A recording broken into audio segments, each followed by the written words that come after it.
Oh, thank you, Bella. Right.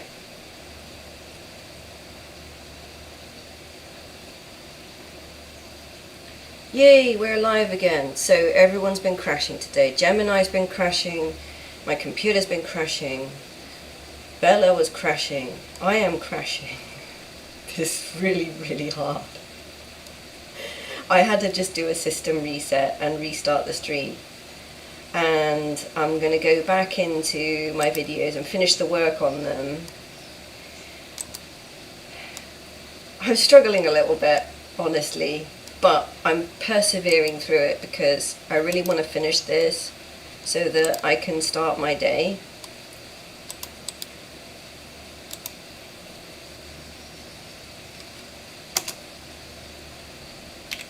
Titles for this video. Right, it's kind of hard. I'm typing with one hand and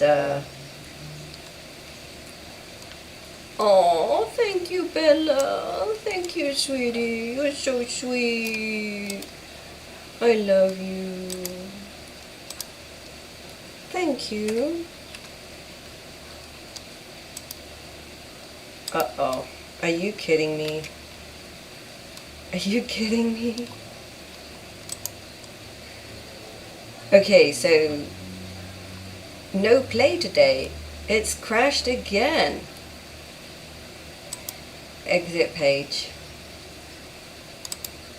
So I think I'm just going to have to give up with that. And I know. Oh. Oh, thank you, baby. Thank you. You want me to put the computer down now? You want me to put the computer down so we do our own work? Yeah? Yeah, I think she's asking me to just like quit in general and pay attention to her now. So I think that's what I'm going to do. In actual fact, what I'll do is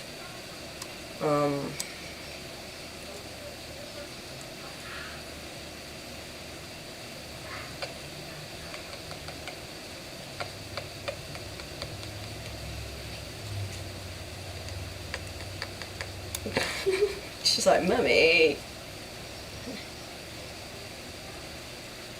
Oh, you want me to work on your neck?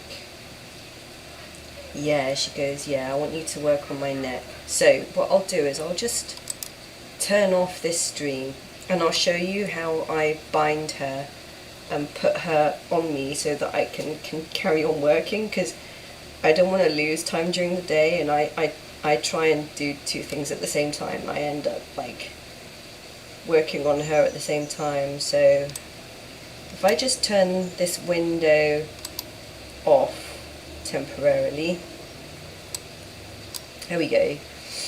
Now what I'm going to do is I'm going to put Bella in a wrap on my chest so that I can continue working on her. She's just asked me to work on her neck for her, where you can see she's got a lot of constriction in her flow. That will help with the adrenal cancer. Okay, so I'm going to see if I can get her strapped on my body. And unfortunately I can't take the camera with you. It's supposed to be tracking my motion, but I don't know. Let's see. So I'm taking this off. Oh! Oh!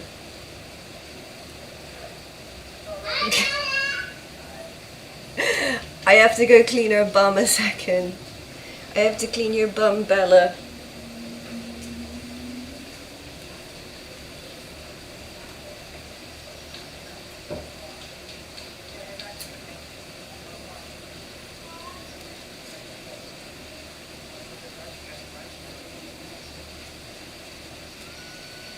You're okay, sweetie. You're okay. You're a good girl. You're a good girl.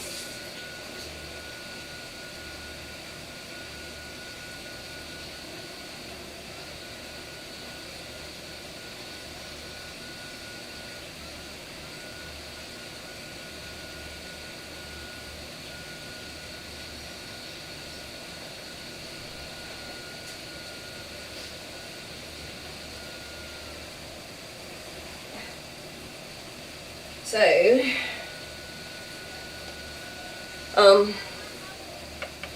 poor Bella just had some diarrhea, but it's okay. It's not bad. It's actually getting a lot better.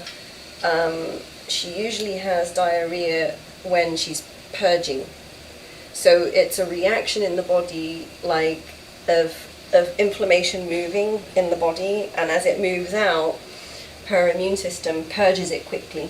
I'm going to put you down temporarily, okay? I'll pick you up again in a sec. So I'm just going to put on this, she wants me to work on her. She's indicating, pick me up, what you put me down for? It's alright, Bella. Oh, sweetie, you got a tummy ache. Right, this is a baby hip pad. You know, when you're carrying your toddlers around, just to transfer the weight off of your arm so I can continue doing the work. And I put her on this hip pad. Right, I'm going to get set up. And then I have this this sling. So I'm going to put this on.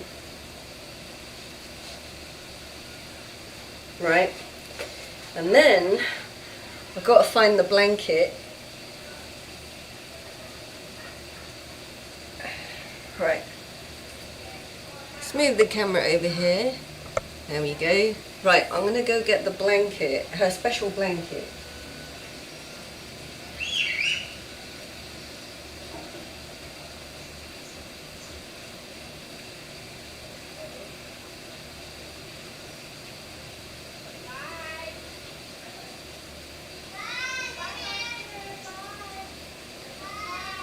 Right.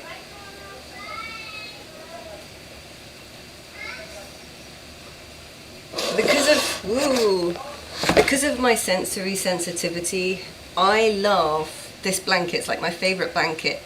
It's a double layered soft pile, so it feels very velvety, but it's got this stitching on it, and the stitching makes the pile grip, and it gives it some kind of flexibility. And on the other side there are these printed dots of silicone that just give it some extra weight. But I've actually found it's really, really great for wrapping her when I'm working on her, because it provides the support along her whole body. So she feels very secure in the blanket. It's better than a towel. It has the same kind of pile as a towel, but the towel can feel kind of rough, and also it's not very supportive as a single layer. You have to, you know, use a double layer towel or get a ribbed towel. So this works really well. I'm just going to wrap her. She's waiting for me. She's sitting in her potty. She's sitting in her potty right now and just waiting for me to, I call it airplaning. So I wrap the blanket over her like a pair of wings, and then I twist each wing depending on which way I'm going to support her on my hip pad, so that I can work on her. And I've got my bars in front of my computer here because that's how I support myself. I have to stay upright when I'm working on her, and I find that if I'm working on my tumours at the same time, it really helps. So okay, I'll go and pick her up. She's behind that thing, waiting for me. Alright. Alright, Bella. Airplane. Okay, sweetie. Who's my good girl? Who's my good girl?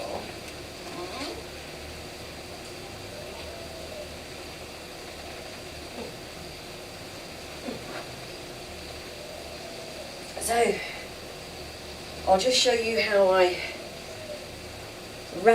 swaddle my bunny so that I can do work on her. Right, so I got the blanket over her like airplane wings, and then I bunch it up into a nice support pillow either side. Okay. And I'm going to tip you like this. There we go. There we go.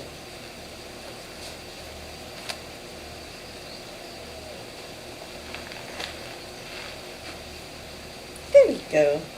And then I'm going to take my sling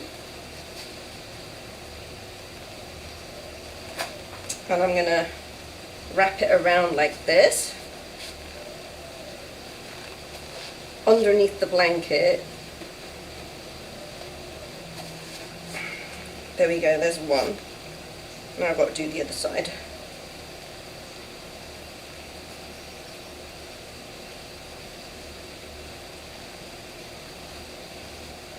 And then I spread it open so that it's, there we go.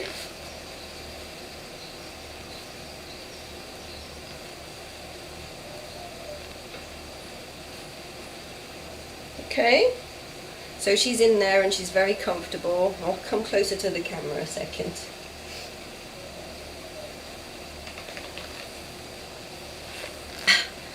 There we are. You see? And so now,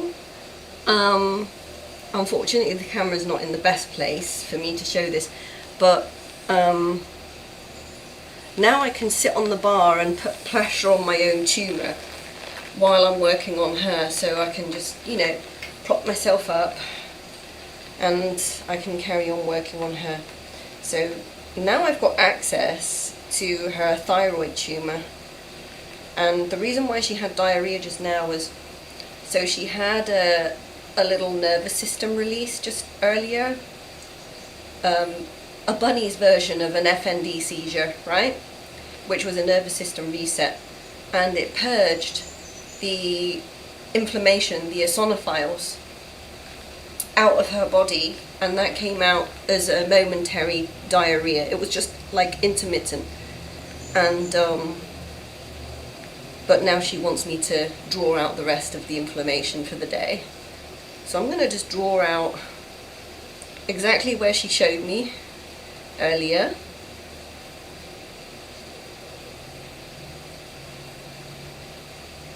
And unfortunately I can't show you what I'm doing, so I'll have to do that on another stream when I figured out better mechanics for this webcam that I'm using.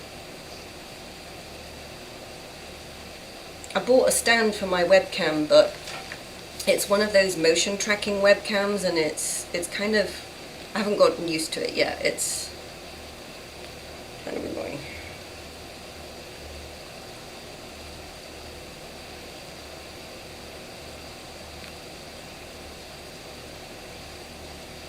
I need some extra light.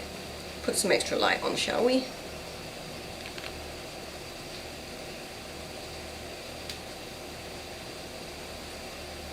I'm going to move again. I have to tell her before I move so that she doesn't get freaked out. But you can see on this that she's got neck support and she's on her back, but I'm hands-free, so I can go in and I can look under her chin and I can gain access to her thyroid tumour and just draw the inflammation out. And she's in the right position and she's connected to my body, so she feels safe and supported. And I'm just wondering if I can, I'm just going to sit here on the bar. This is comfortable for me because I'm actually squishing into a tumour. I love you, Bella.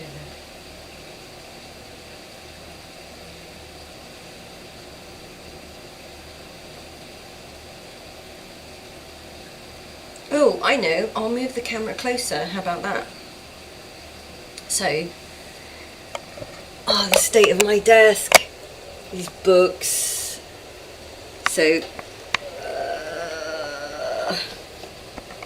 there we go. That's not brilliant.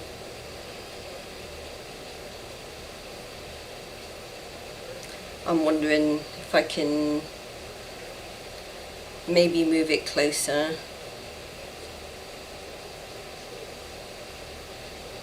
Yes, we'll try, shall we? I don't want to, so in between little pauses, I can't take my fingers off her for too long because she really wants me to do the work right now. But I want to try and show you what I'm doing. I don't even need to look at what I'm doing because I can feel where the tumour is, I can work around it. But it's a little congested this morning. Usually I work on her as soon as I get up. I haven't even got my own nourishment yet today. I haven't even got my own breakfast or anything. So I'm a little bit off kilter.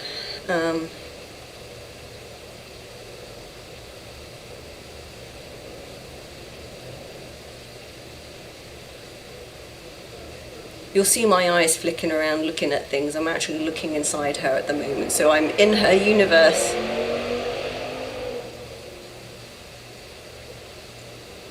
And once again, it's like a density map that I'm navigating and drawing the bad stuff out. I can see it as a soup, as a density.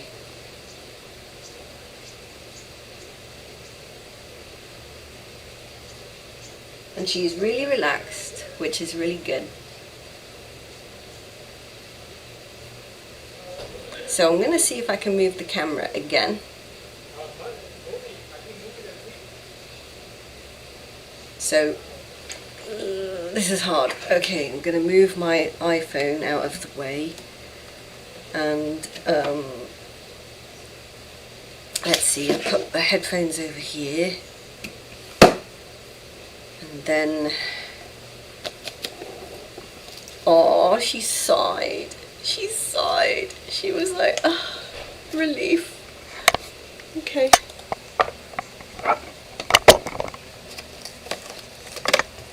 Okay, I'm gonna put you on top of some books just to get the height. Oh, my terrible desk. It's so messy.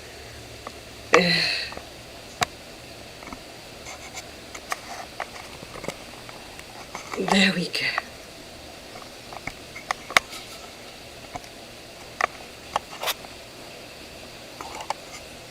There we go. Oh my god, the background is so messy.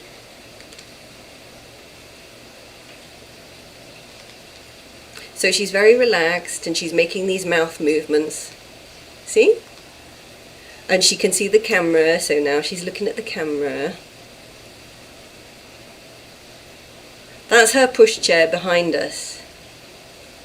And the big blue bag, I'm dying to unwrap that.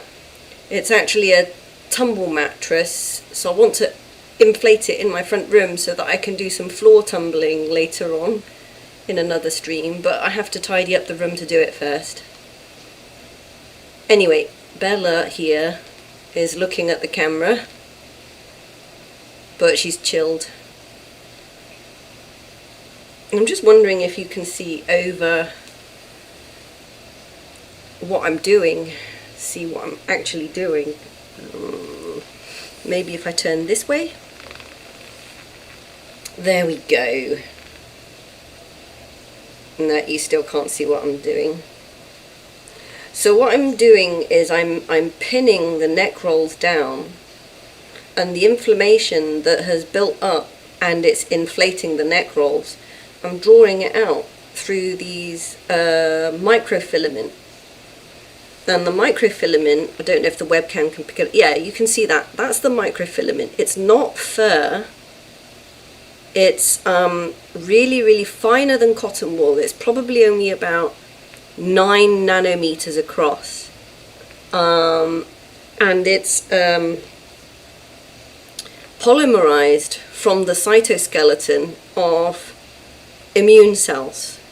So when immune cells produce these sugary polymers, they're like spinnerets. They spin this protein, sugary protein called inflammation. They spin it out of the cytoskeleton tubules, and what I'm drawing out is this waste product. And you can see she's so relaxed, she's so relieved. She's like, thank you, mummy, that's such a relief.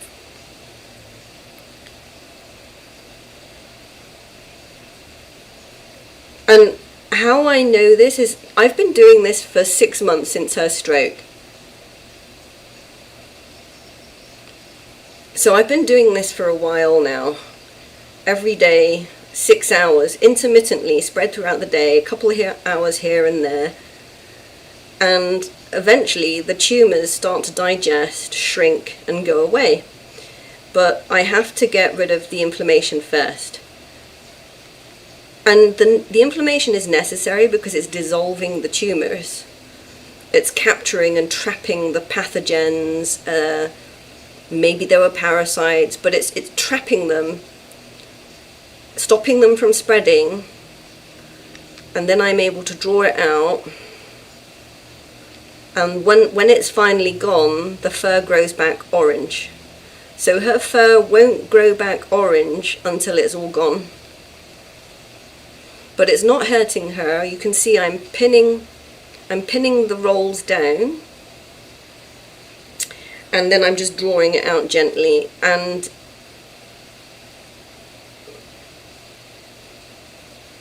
so it shouldn't hurt the skin, it shouldn't make the skin red. And if it does, on occasion where it's been pretty intense, usually there was something malignant or nasty under it that had to come out. But I have to wait for it to be ready, you know. But she's fully supported, she's got a neck support, and I'm able to get to this.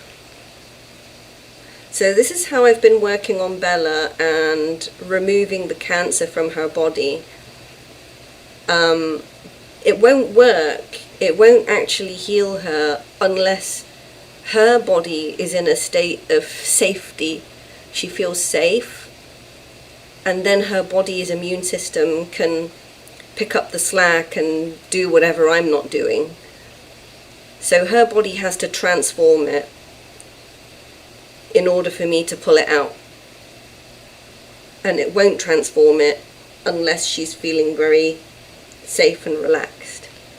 And this is why I have her literally tied to my body while I'm working on her, because she feels completely safe and weightless and fully supported, and that triggers the healing hormones to do the work. And then I can just draw out the nasty residue. And it will often trigger a little bit of diarrhea as the immune system purges the waste dead metabolites. She's like, Mummy, what the hell are you talking about? We're getting you better, aren't we? You survived a stroke 6 months ago. That's incredible for a bunny. I think there are actually, not research papers, but it's well documented that bunnies generally don't survive strokes, and where there's been one stroke, there's usually a second one coming. So I've seen it written somewhere that if a bunny experiences a half-hour long ischemic attack, they have a 75% mortality rate within 3 months. So if an ischemic attack lasts for more than half an hour or up to half an hour, chances are that bunny is not going to survive another 3 months without another stroke coming. The stroke she suffered was 2 hours long. And she lost all of her fur after that stroke. But it's growing back. You can see my forearm tendons flashing away, constantly pulsing. That's the amount of energy I'm generating and putting into this tumor. As I'm drawing it out, my forearm tendons are flashing away, and they are putting piezo discharge into the tumor and the surrounding tissue, and that is actively killing the cancer. Oh, she's licking me. She's licking my fingers. So she occasionally tells me if it's too intense for her, and she was like, slow down, calm down, that's a little bit intense. So I'm slowing down a bit.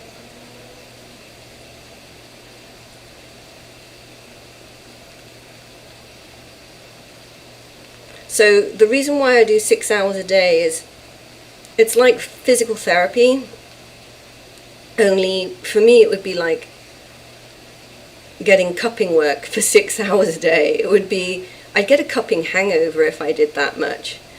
So I tend to spread it through the day, like 2-hour sessions 3 times a day. And it's very relaxing for her when I'm doing this. It's a relief because I'm getting this snot out of her body.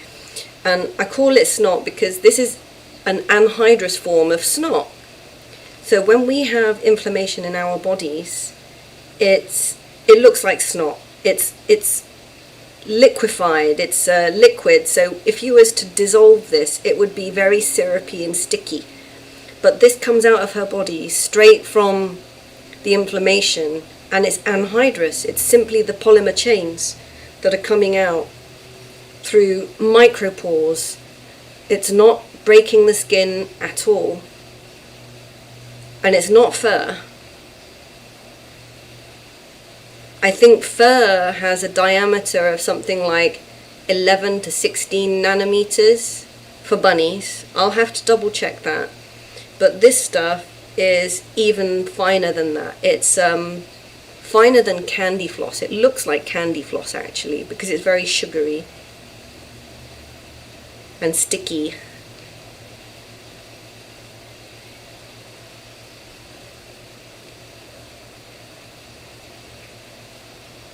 She's very relaxed.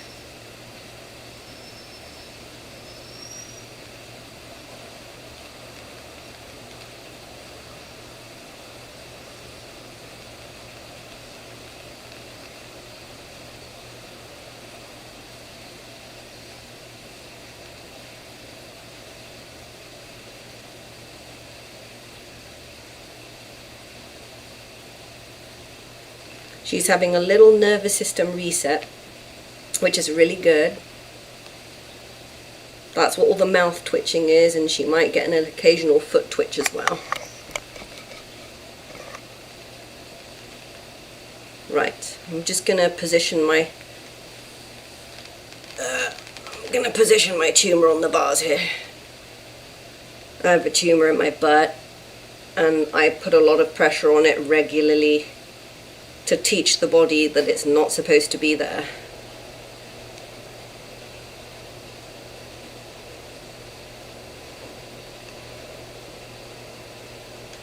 So now we're getting a good view, potentially, of the area of her body that I'm working on. And you can get a closer look at the neck rolls, which are, it's simply the loose skin that has become tethered, anchored at the manifold intersections, which are really clogged with this kind of fibrous inflammation. And when I draw those fibers of, those filaments of inflammation out, the neck rolls become, I'm going to put it, The neck rolls are released because they lose the anchor points, and then the skin can float correctly. It can float. She's like a balloon dog. A balloon dog, you know those long party balloons that you see, like children entertainers come and twist into the shape of a dog? Well, she's like that. That's what the immune system is like in a bunny.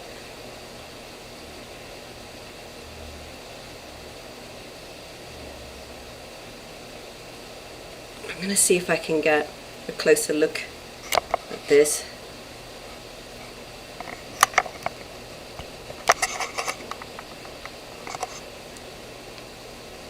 So these neck rolls will start to smooth out. She's like, ah, the camera's there again. But she knows it's not a threat. You're talking to me now? Yeah, you're talking to me. When she does mouth movements, she's talking to me.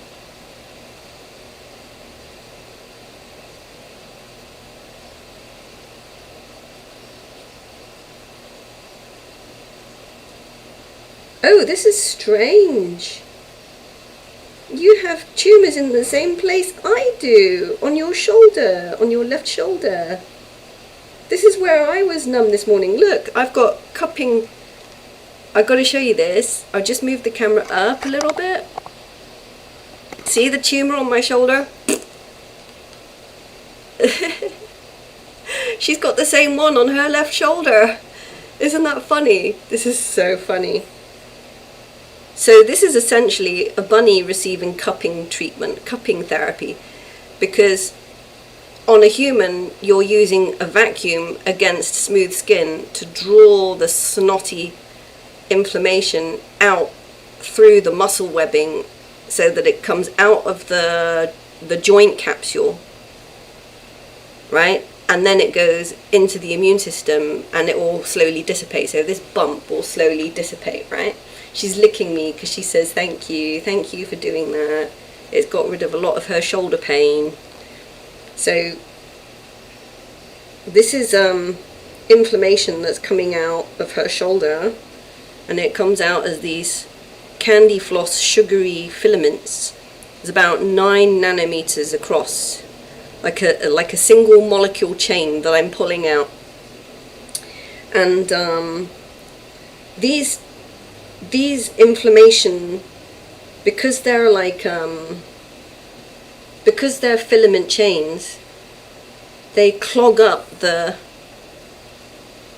bioelectric flow. Yes, you feeling better? Is that better? And when they clog up the bioelectric flow, that is what causes a stroke. But I've been pulling this out of her so regularly now that the tumours have reduced in size as her immune system has started to dissolve the tumours. So she had a tumour on her thyroid and tumours in her shoulder and armpit and kidneys.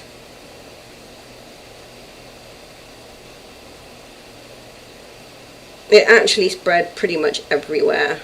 It metastasized, but we managed to stay on top of it and get rid of a lot.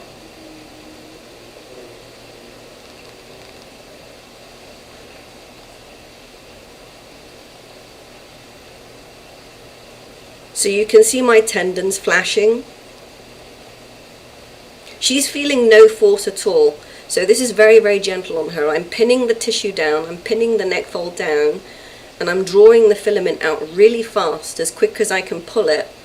There's no pressure, there's no tension, but as I draw the filament out, it creates electrical discharge, which smashes the tumours connected to this inflammation. It doesn't matter if it's a parasitical or tumours or disease or something pathogenic. They can't survive this kind of discharge.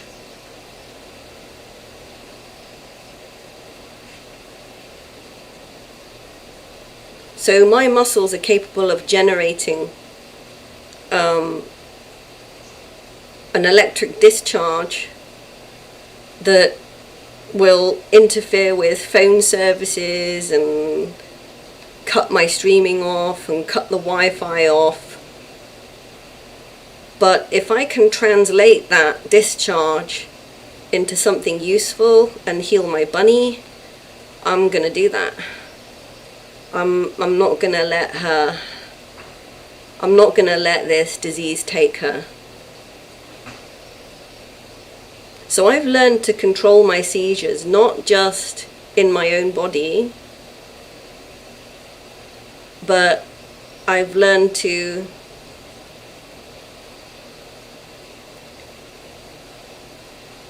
how can you put it, project that energy and direct it.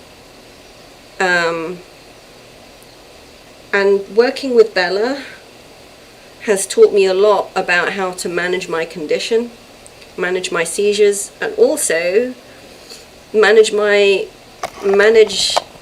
the art of healing and learn how to heal. It's been amazing. She's taught me a lot.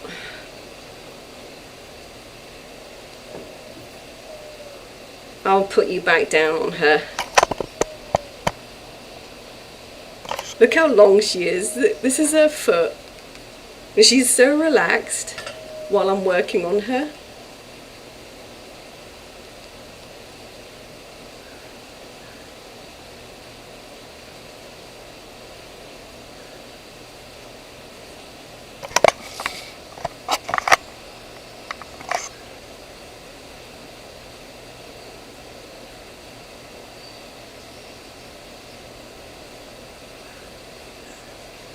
I'm sorry, my hand is in the way. There. Nope.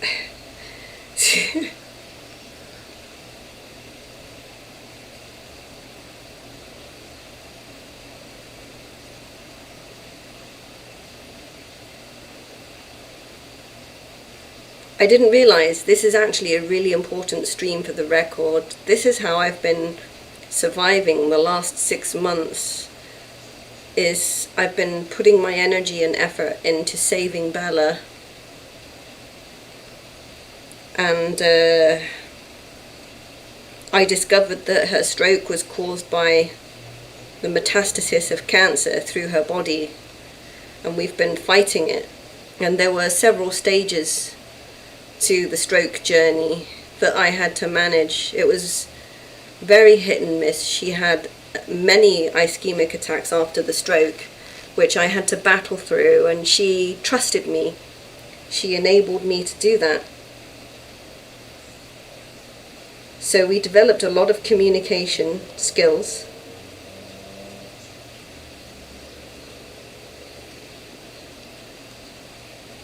Okay, I'm into the tumour now on her thyroid. I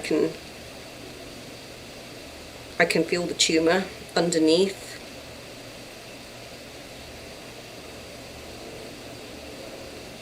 I'm still working on my own thyroid tumour actually. It's really bugging me because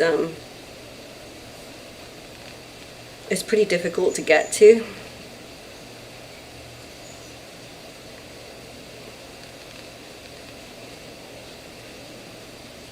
But I see the tumour map inside my body like a density field around me when I'm looking at it, and I get the same effect when I'm looking at her tumours inside her body.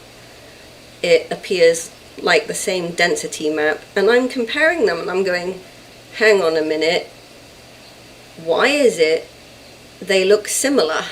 Why is it my density map looks similar to hers? And that's something that has really confounded me until I realized that we share the same highways. The maps in our bodies look almost the same geometrically. Are you relaxed? She's like, yeah, that feels good, mummy.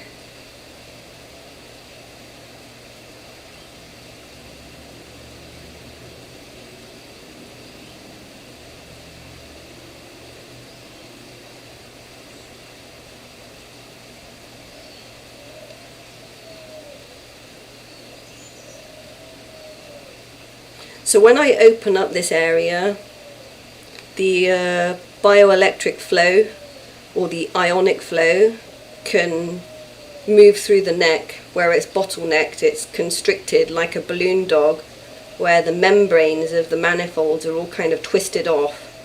So there is limited nourishment getting to the thyroid and the brain. And obviously that's going to make her feel really rough. But because I've gotten so much of the tumour, we're in the sort of final stages of it now.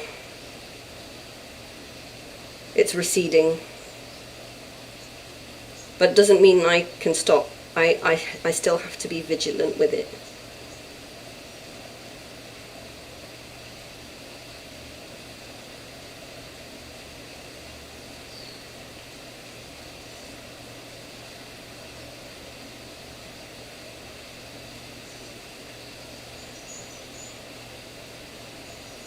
I'm trying to get this on camera. This is a really important bit.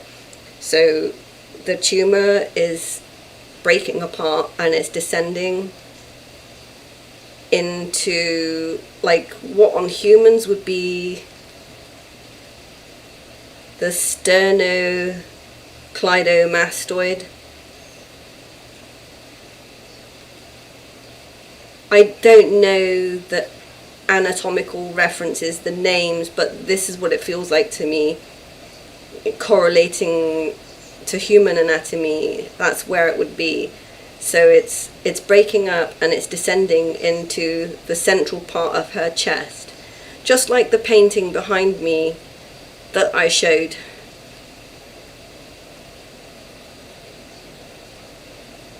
So there's like a clump of tumor debris that's descending her neck at the moment. She's licking me. She's saying, "Thank you, you got it, mummy." And see the painting behind me? The blue one. That is the thoracic outlet syndrome. There's a lump on my shoulder in the painting that you can't see. Yeah, I'd have to zoom into it to show you, but I can actually show that painting in another stream to show what I'm talking about.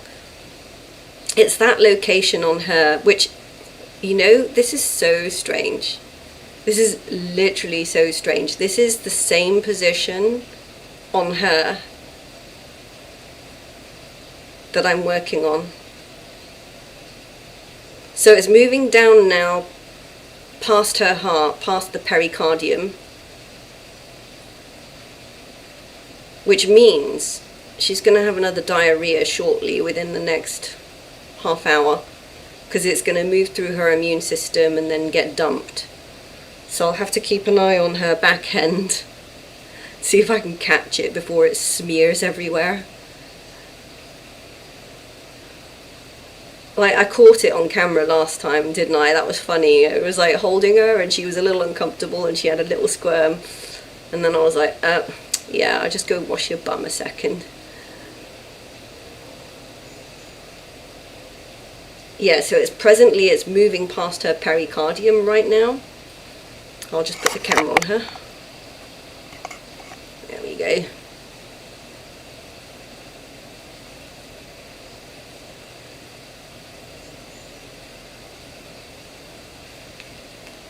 So in human language, this would be the solar plexus,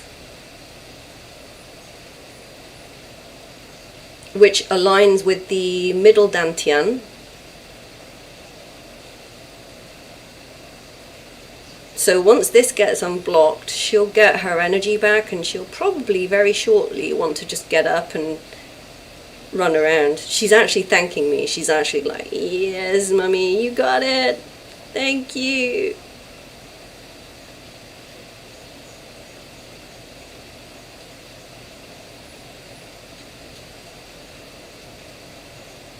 So I've moved away from the tumor in her thyroid down towards her armpit now, her left armpit. So I went down to the pericardium and then I went up to the armpit. Funnily enough, I talked about that in another thread.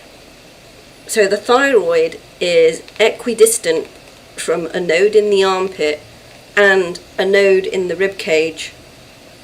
And when you unblock them, it enables nourishment to reach the thyroid in order for it to heal.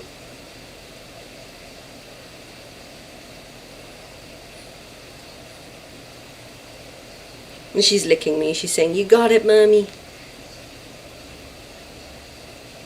So this is another way that I sort of validate the work that I do, is by co-regulating with Bella, not just in a co-regulating sense, but actually doing the work on her. Because I map my own body and I go, wait a minute, I wonder if that will help Bella. And it's like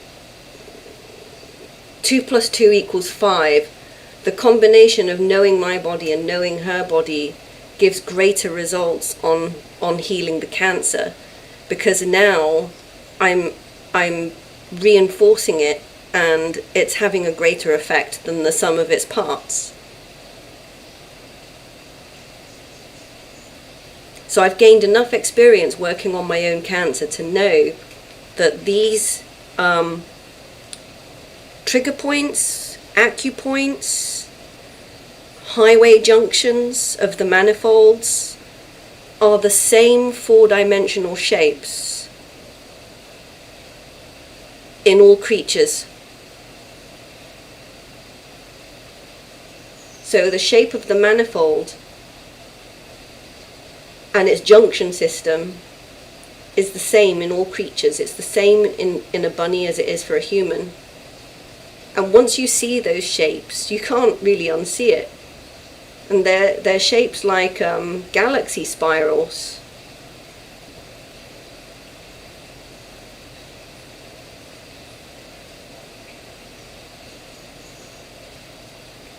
So my video isn't being done, this live stream isn't being done to say, if you have a bunny with cancer or if you have a bunny with a stroke, this is what to do.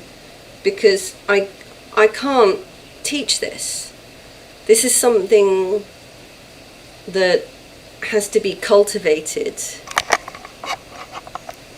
You have to kind of trust that the body knows how to heal. And when you trust that instinct and you feel it, it translates to other beings around you, and you realize this instinct is a shared instinct. Bunnies will look after each other, they'll groom each other. But I don't think there could be enough bunnies to work on one bunny to get rid of the cancer. You know, this was pretty intense. Her cancer was pretty deeply rooted and blocking up many of her manifold junctions. No amount of a school of bunnies, a herd of bunnies, could get it out of her. But she recognizes what I'm doing, and she will now work on herself. So if I've missed a bit and she can reach it, she'll go and she'll tug the fur out, she'll pull the fur out of that particular inflamed area, she'll like nibble it, you know, and she'll do the best she can. But human fingers are better. I'm more articulate. I got thumbs, and she's doing what she can with her teeth. But you know, it's hard work, poor girl. But she knows what to do. I'm really pleased I got this on camera. I'm really pleased I got this on camera, because I'm now able to articulate what's happening.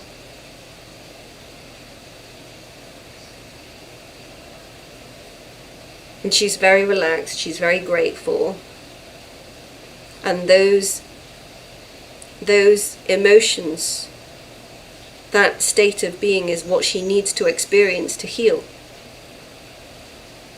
She needs to be grateful, she needs to be relaxed, she needs to be positive and safe and trusting, to set up the right hormone pathways so that her body can jump in in the wake behind me as I open up these manifolds.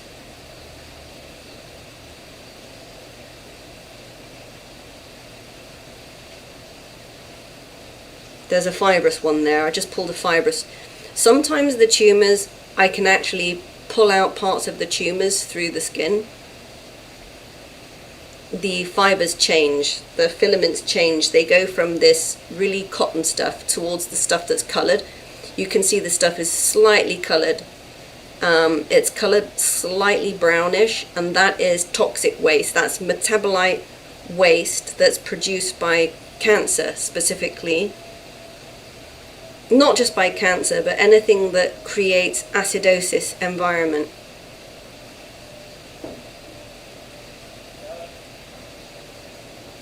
And it's been there a while because the filaments are coming out longer and they're more wiry and they're more kind of fluffy and spirally. Because that's what cancer is. It's the cells, the cellular activity is overactive and it can't stop. So it's a byproduct of the cancer metabolism, which is a primitive metabolism. It's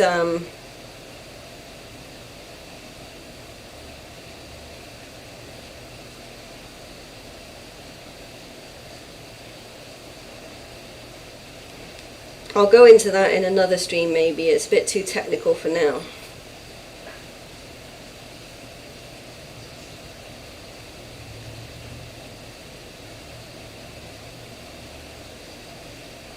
Keith, could I have a 0.4 dosage, please? 0.4 dosage?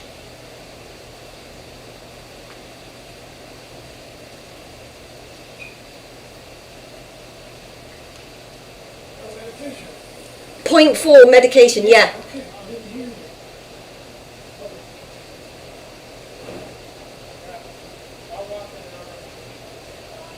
So now that she's relaxed and I've opened up the pathways, I'm going to give her some medication now.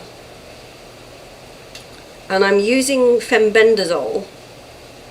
And what fembendazole does is it blocks the polymerization of these filaments.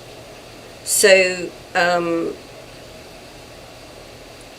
cancer and parasites overproduce these filaments, and in terms of parasites, they produce this biofilm which blocks access to the manifolds, right? Because they're producing all this biofilm. Cancer does the same thing. So by using fembendazole,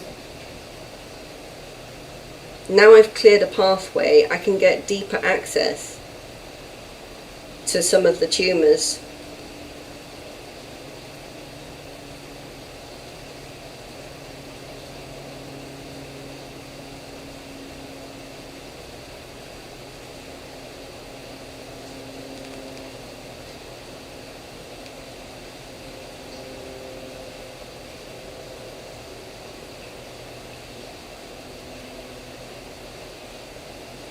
I'm sorry, that was a little sore, huh? It was a little sore.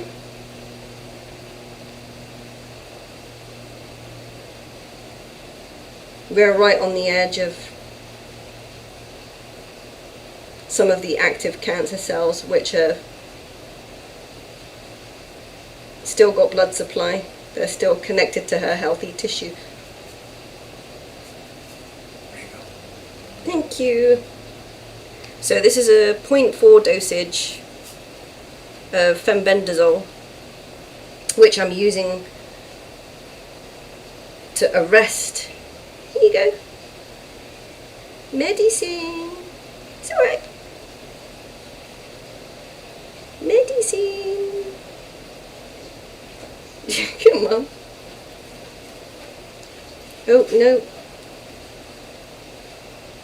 Come on, baby.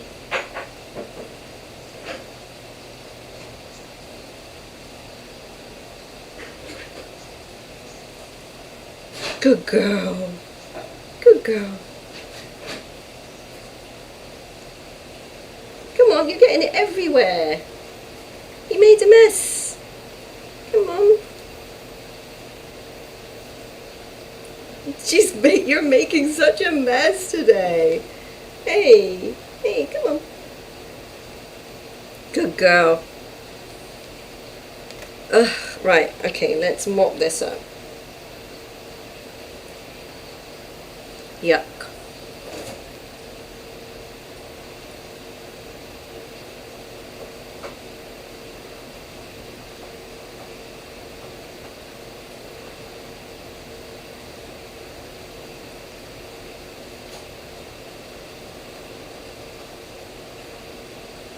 I'm right on the tumour now.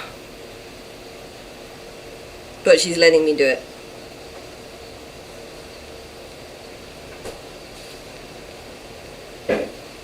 You can see my tendons are flashing away, so I am pulverizing the tumour right now. But it's not hurting her.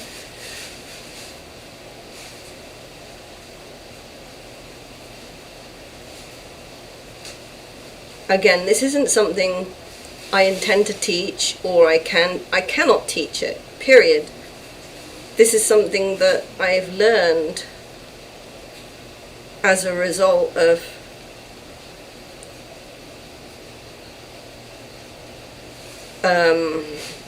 reinforced evaluation of seeing the tumours in her body and seeing the tumours in my body, and realizing through experimentation that I can affect them, I can break them down, but also realizing that her body and her mind need to also be in a relaxed state of safety to do the work and fight back the cancer.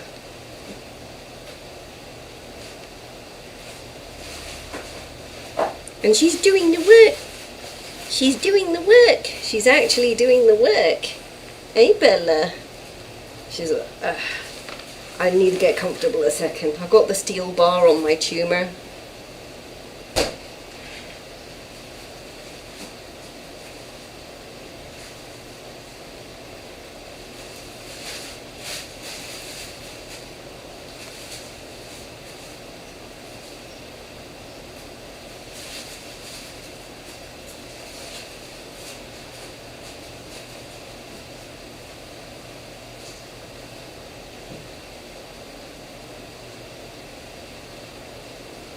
Do you know what? She came up to me, she dabbed me on my feet and she said, "Come on, pick me up." So I picked her up and then she said, "Get those headphones off. You can't hear me when I need help." So I took the headphones off and then she's watching the camera because she can see the camera. Even though there's no screen on it, she knows it's watching her because it has infrared, so she can see infrared. And then she gets used to it and realizes that I'm just doing my work. And then she tells me to put my headphones on again. How'd she do that? She reached for the headphones and she indicated and she was like, you better put those on again because your brain is pissing me off. Your brain is too angry and you need to calm it down. She said to me, you know, calm down, you need to relax. So I put my headphones on and she immediately changed. She was like, "Oh, I feel better now." And then she passed out and had a shit while she was asleep. And then she was like, "Okay, I need you to work on my neck now. I've got a problem with my neck I need you to look at." So she was telling me, she was licking me on my neck and going, can you look at my neck now? So I had to get her all strapped up. So I actually demonstrated it on the live stream. She's like, "Yeah, keep on working." She goes, "Keep on working. Pay attention, mummy." Yeah, that's right, Bella. You've only got a limited time before you want to go and play, huh? She says, yeah, I want to go bounce in a minute. She's definitely feeling better.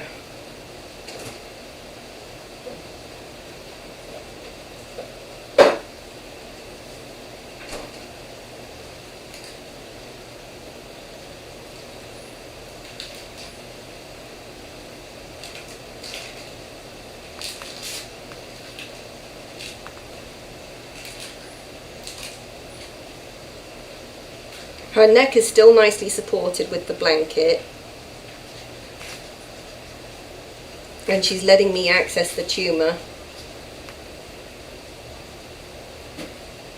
Because what happens is, as the tumour dies, it produces all this inflammation and biofilm, and it inflates the neck rolls, which can constrict the blood supply to her frontal brain, and it will cause her brain to go hypoxic. She'll have like an ischemic attack, and I can tell that because her nose, instead of being a pink, it will darken to an almost black colour, and that's when her nose goes hypoxic. That means she's suffering an ischemic attack.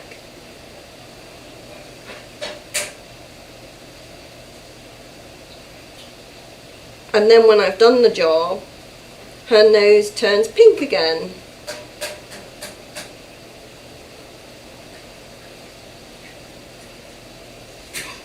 So I always look at the pinkness of her nose and her lips to see if there is a hypoxic state going on there, because it will often indicate that she's suffering with an ischemic attack or hypoxia in the brain. It's turning pink now.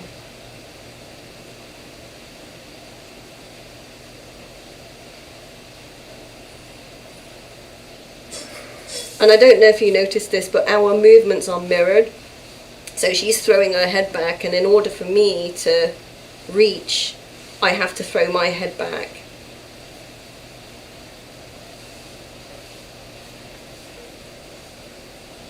So her nose is turning pink now.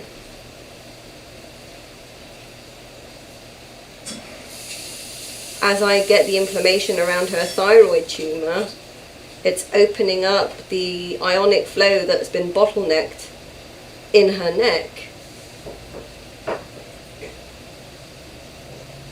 I have to lean back quite a bit.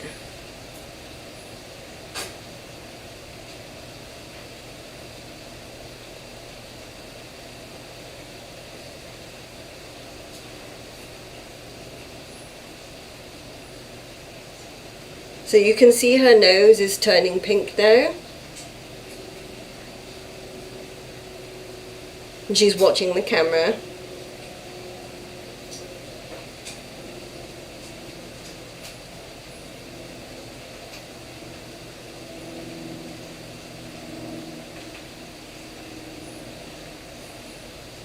So I'm taking out the inflammation from the neck rolls, and where the blood vessels were constrained at the tether from the sternocleidomastoid, those blood vessels are now able to transport more oxygen. So her lips and nose will return to pink. Ooh. Okay. You okay? You had enough?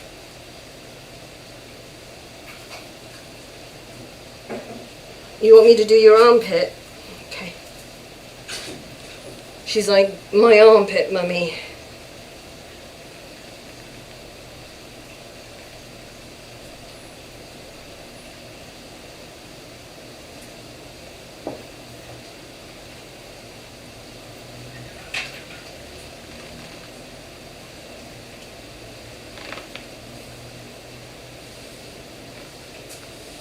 So I've been doing this for months now, so I know she knows how to communicate with me, how to indicate where to move.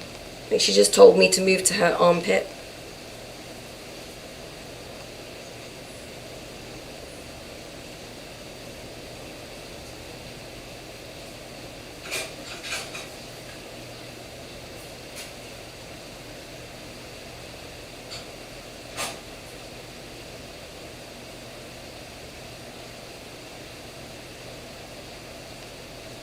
So the armpit on her right side is all to do with stuff coming out of her brain. Everything to do with the head and neck blocks up the right armpit.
I sort of did everything in ass backwards order this morning. I haven't got myself my drink yet, my bean milk, whatever, and I haven't got myself anything to eat.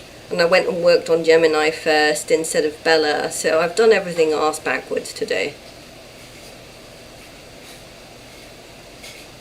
But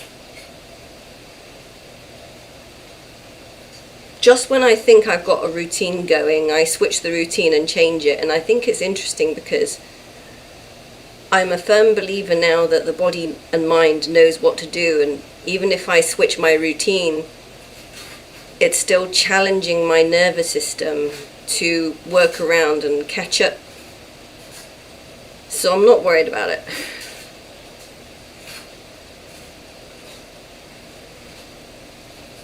If anything, it actually challenged Bella to come up to me and overcome her fear, ask for help, and come out of her shell more and communicate more, and she did.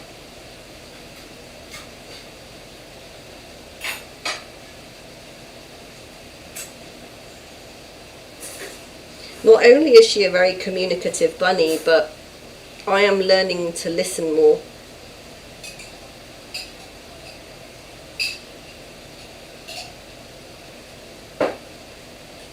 Hey, Bella, I love you.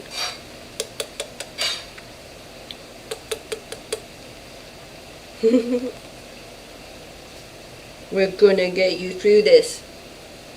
I don't know how long it takes a bunny to heal from cancer.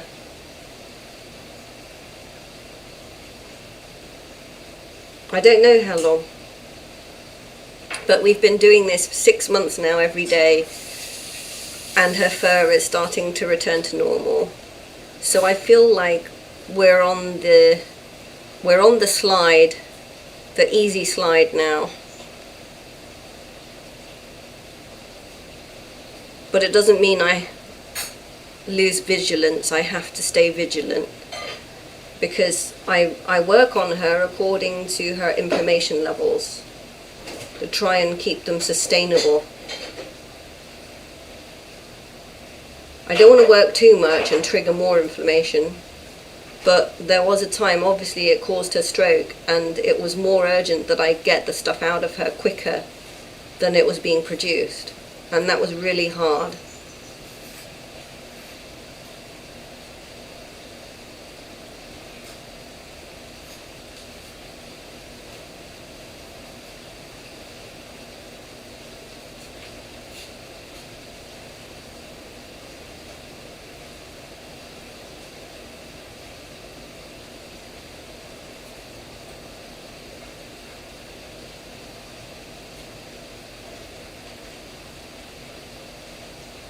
Okay, I've just found some old tumour.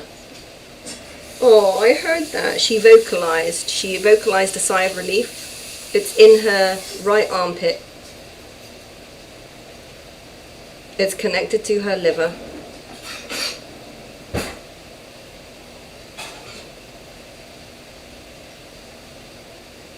And this is what I can see from looking around inside her body, which is so weird. The concept of navigating inside a rabbit's body, and it occurs because she is bound to me. She's literally bound to me with this tension. So I feel everything in her body around me, and that's how I'm navigating. I'm navigating the soup map of her body, which appears like a viscous density map around me.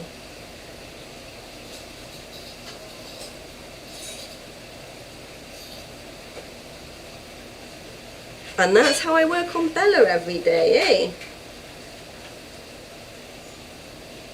So when I go out to the pool, I need my alone time to go study the inner cosmos of my own body. I go study, I learn, and then I go, I wonder if that will work on Bella. And I'll find something new to work on. And sometimes I bump into something on her, and I go, oh, I wonder if that will work on myself.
I'm scalding the tumor.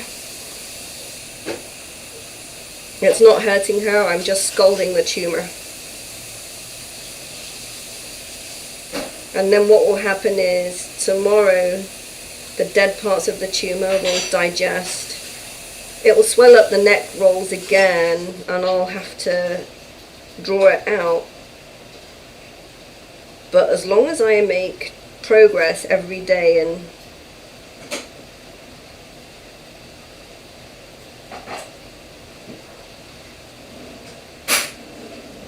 when I scald the tumour, I can do it very targeted. So I remove as much of the viscous soup boundary to get to the centre of the eye of the storm, which appears black in my mind. It's like a little black hole. I can't see into it because it's got, how can I put it, it's consuming energy, so you can't see into it, it's just black. But the boundaries are like red, where there is like energy being boiled.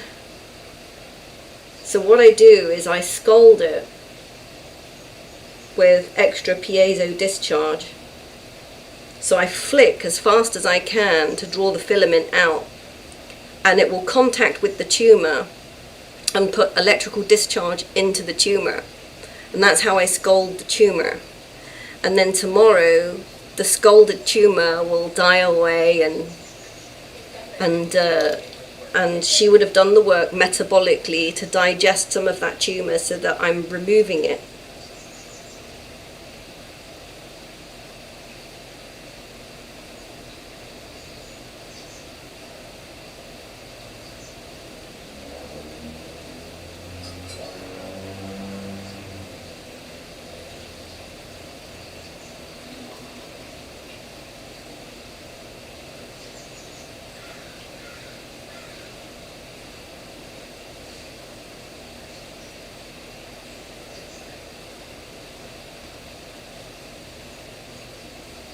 This is really, really hard work for me. And she's grateful. She's like, "You got it, Mummy. Please keep getting it." I was like, "I will. We're gonna get it, aren't we?"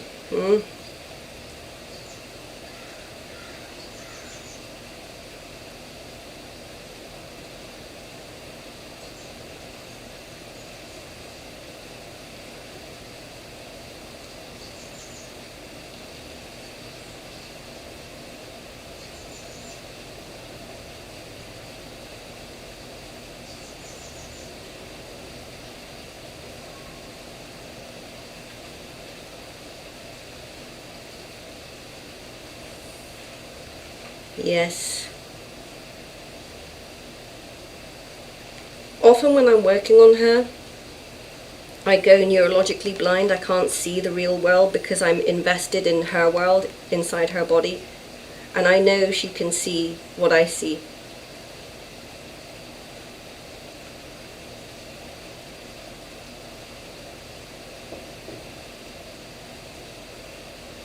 We're in this together, aren't we?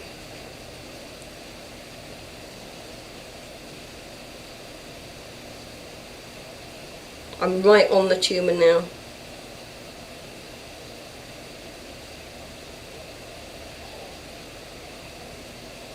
And it's the size of a mung bean. It's not very big.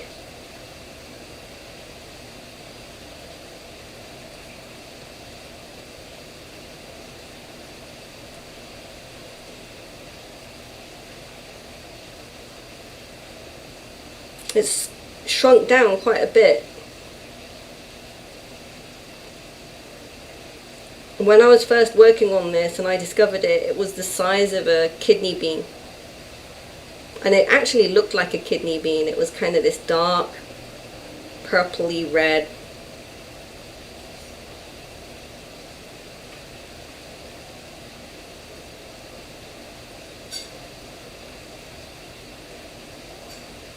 When I say it's the size of a mung bean, the mung bean creates this image of it being perfectly smooth. It's not perfectly smooth at all. It feels like entangled. It feels entangled with different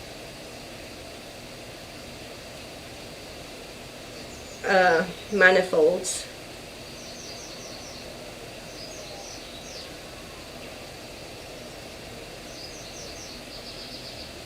It's a bit like trying to untangle butterfly wings, if that's even possible.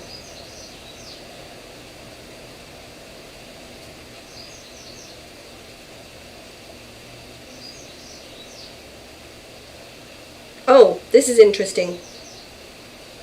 So where I'm targeting the tumor itself, the filament has changed. The filament has changed into these, I don't know if you can see it on the camera.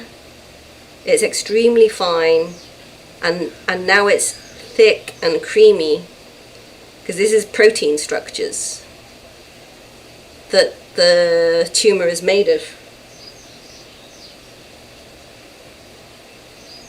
And as I put the electrical discharge in to her body, and it discharges through a filament, I energize ribosomes, which are like these enzymes, to combine with the coenzymes that she has ingested to support the fight from nutrients, right? And these ribosomes are literally firing off filaments that are destroying the cancer.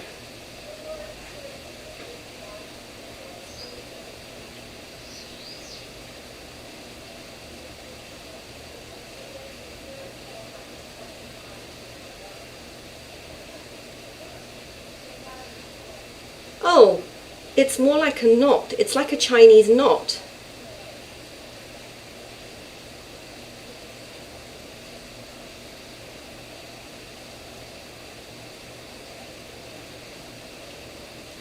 Going back to that balloon dog analogy,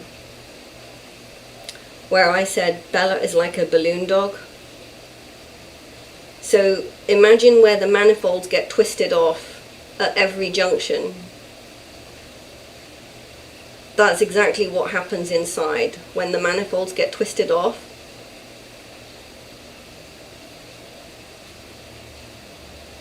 So the orbits of the ionic flow get twisted off in these Chinese knot style orbits, so they can't move through the manifolds properly.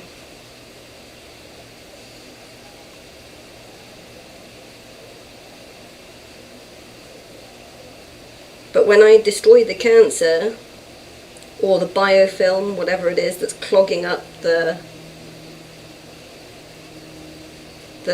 flow knot, the orbital,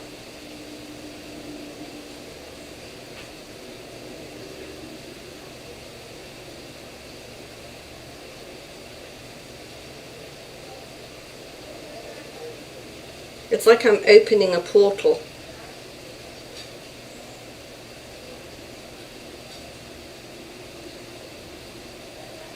And I have to open the portal by going through each leg of the galaxy spiral and just loosening it up enough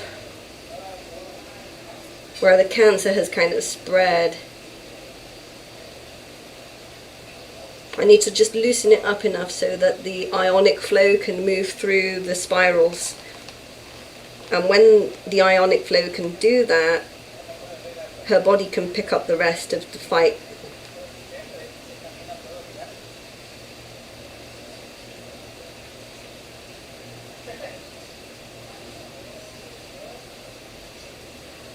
So you see the filaments are really short, they're not long. This is where they are very compacted and they can't grow, they literally get stuck and compacted, right? That's the density map that I'm talking about.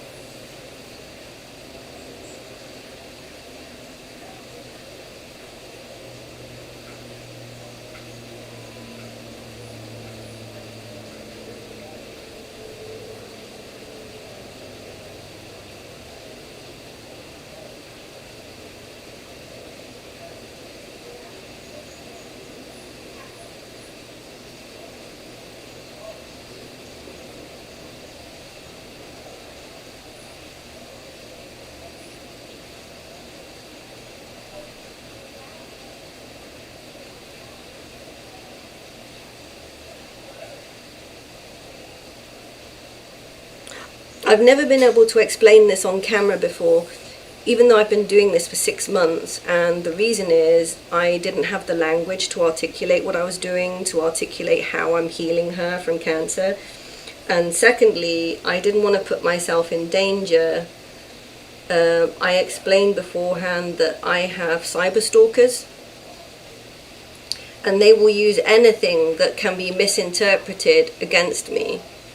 So they'll say something like this, where she is clearly relaxed and grateful and thanking me as some kind of,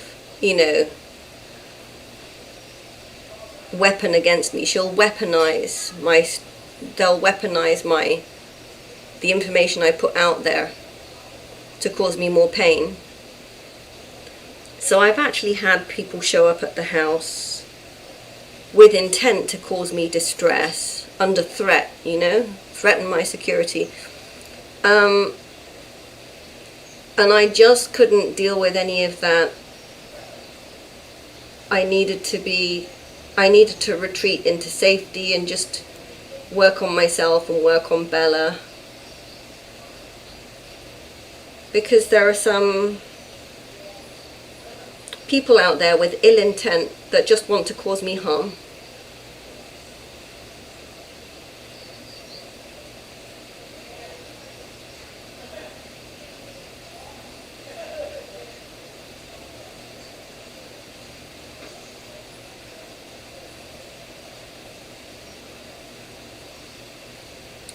Right, this is interesting because she's opened up her neck quite a bit for me to see, and you can see the swelling where the tumor is.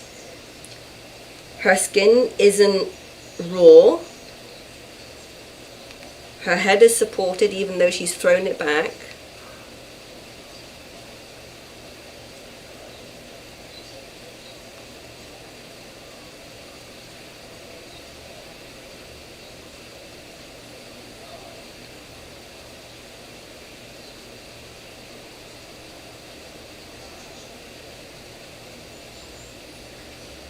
This feels to her a bit like itching. It feels like itching, like I'm itching a spot for her. So it's painless for her, and I'm itching the spot.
Alright, that feels better, eh?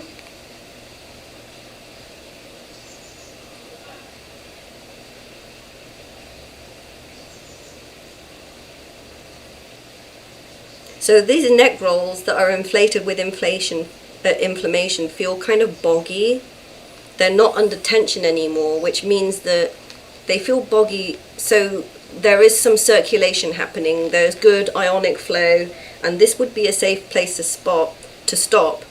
But I'm carrying on as long as she'll let me, because the more of this boggy inflammation I can draw out, the more access the medication gets to the existing tumor, the more it can get into the hard tumor and attack more of it before it grows back. Because this battle is really a case of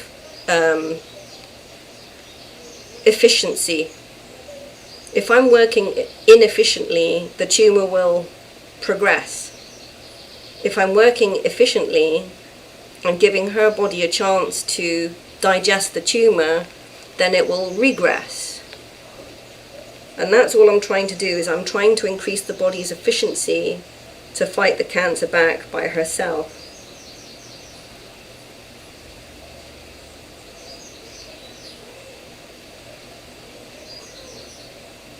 So in a way, I am dematting from the inside the felt that's causing like a filter blockage for her own immune system to go and fight the cancer.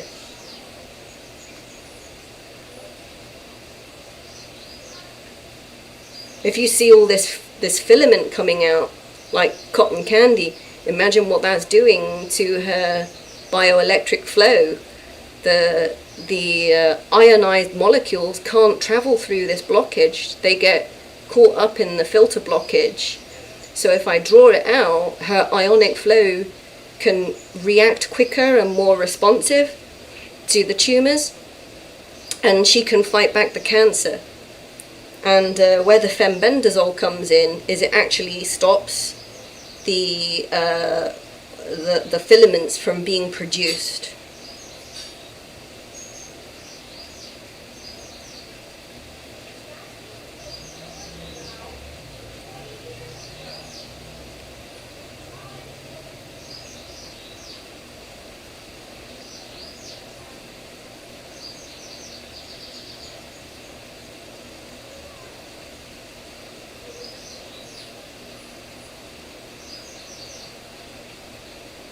So it buys time by stopping the filaments from being produced in the cytoskeleton of the cells, the faulty cells.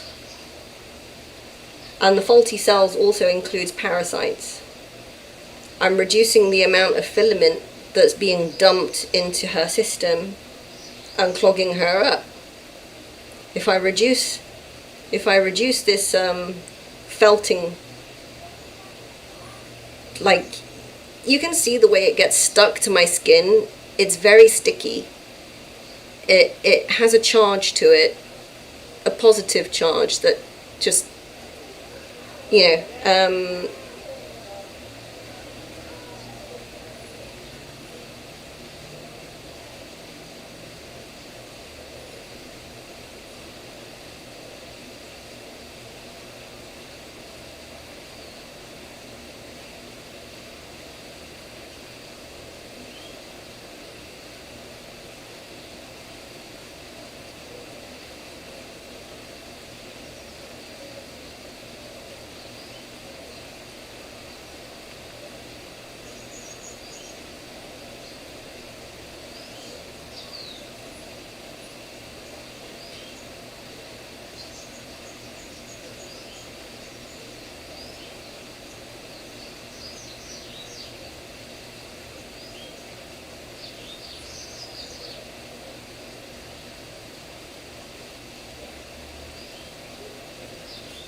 okay, I found some very old tumour, and I can tell how old it is by the length of the filaments that are being drawn out. So if it's an old cancer, or if it's been there, say, a month or longer, the fine filaments can draw up to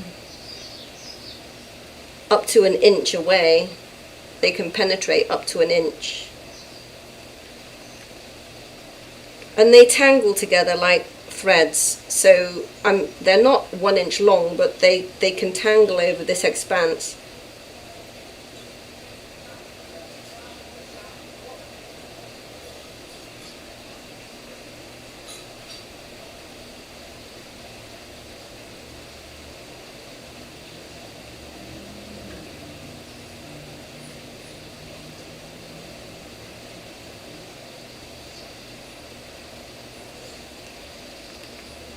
Oh, I just thought of something. I need to jot down for Gemini to record.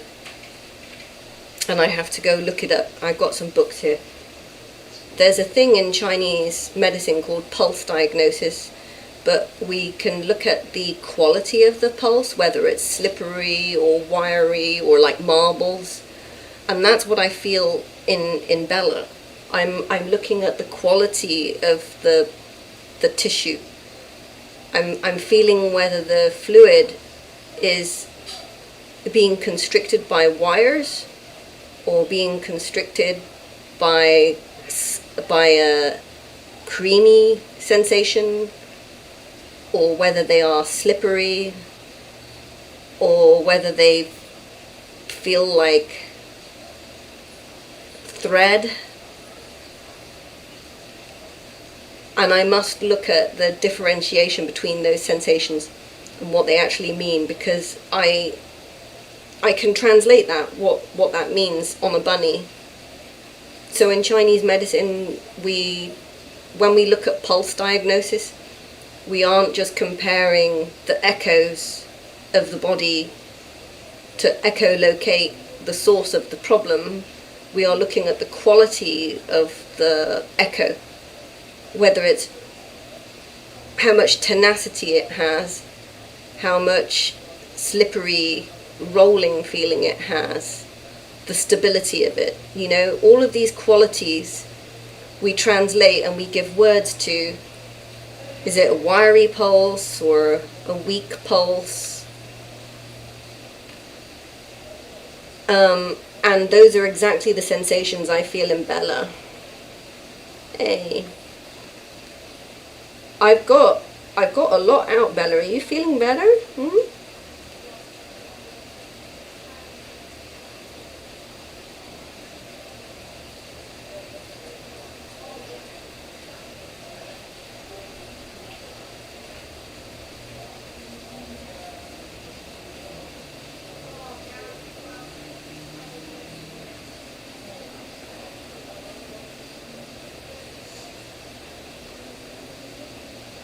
I found another tumour.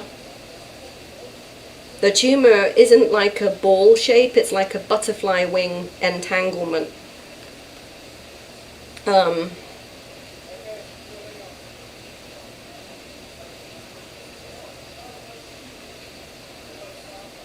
If you imagine her thyroid is the butterfly and the wings spread out, but they're all kind of glued with these filaments that are caught in the filter system. So it's like a boundary tumour that nestles inside the intersection of this butterfly highway.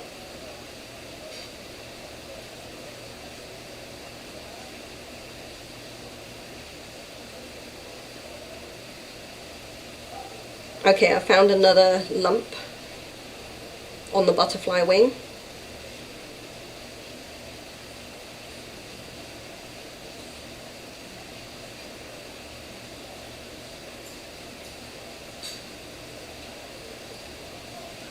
And she licked me. She said, "Yep, that's it. You got it, Mummy."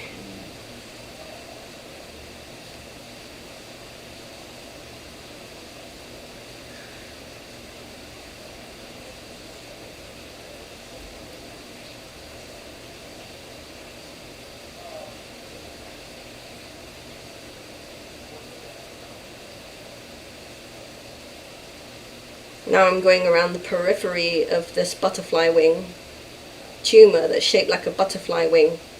So it's actually a boundary tumour, not a physical lump,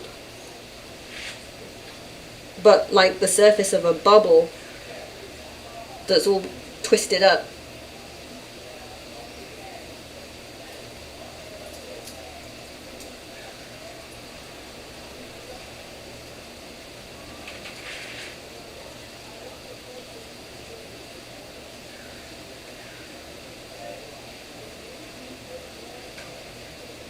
Right, are you getting sick and tired of this? She's like, "I think I want to go and eat, Mummy."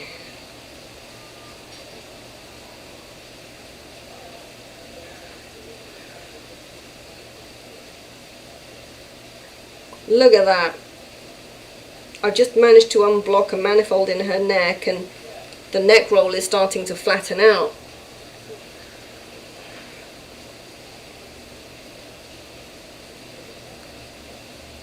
Made me momentarily dizzy for a second because I felt it.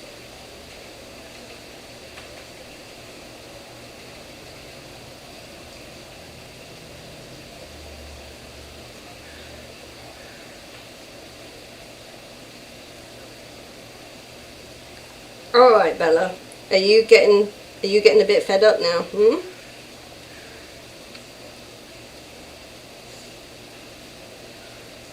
She's thinking about food.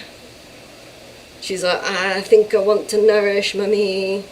Yeah, you need to recharge. You need to build more ribosomes, don't you? Because what she needs to fight the cancer is ribosomes, and they don't come from the food. They come from the...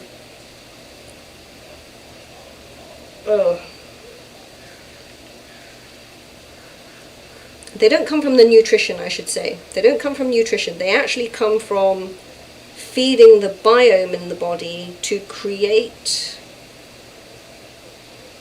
the right proteins and enzymes, the ribosomes, which are like encoded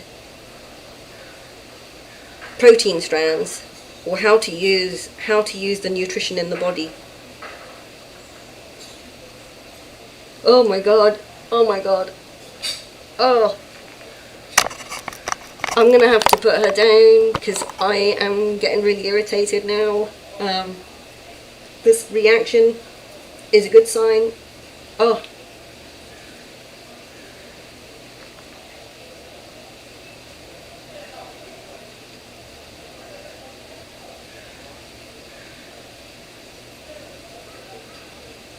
So I was getting a lot of irritation in my nose just now, and it wasn't because of allergies or being sensitive to this fluff. It's because I'm feeling intensely what she's feeling, and I can try and show her nose to the camera right now. Let's see. If you look at the camera for me, can you look at the camera? She's like, no. I don't want to do what you... Can you look towards the camera for me? Hey? I want them to see your nose because it's turned pink. No. She said, you gotta finish what you're doing, mummy. So anyway, blood flow has been restored to her nose. It's turned pink, and my nose is really, really irritated right now. And it's not from sucking up these filaments, because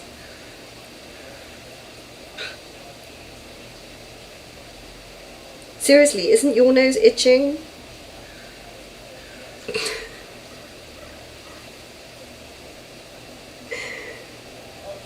She's got one eye open and one eye closed. She's just like, nope, I'm pretty chill.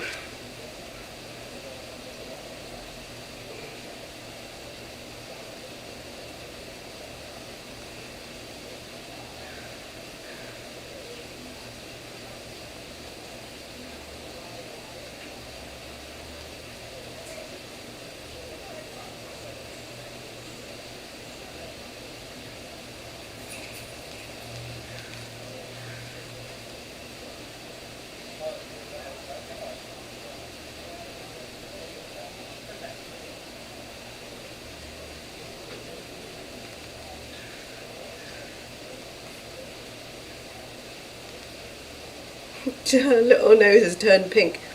At the beginning of the stream, it was black. It was hypoxic. She had limited blood flow to her nose.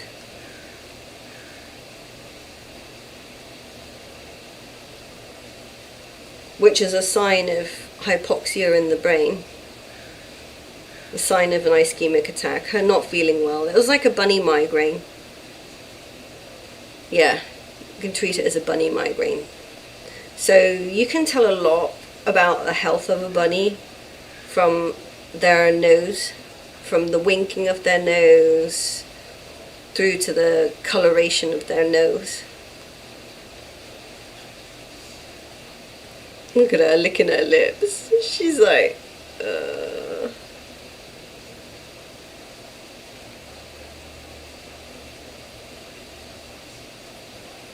She's like, that's such a relief, mummy.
Oh, there we go. She's having another nervous system reset, which is really good.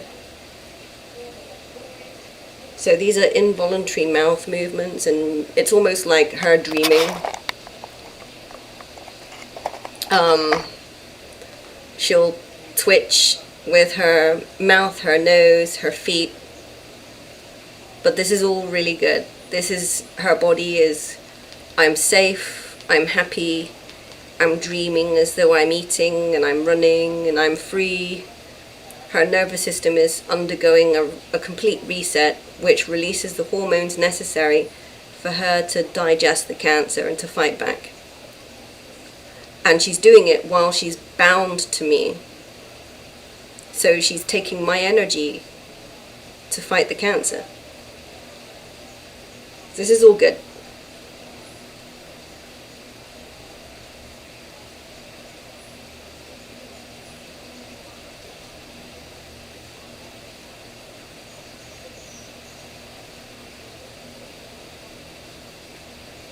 She's on her back, but she feels completely safe.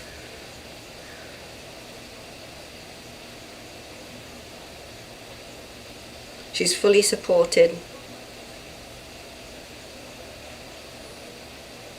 I imagine that she's dreaming about her favorite food right now.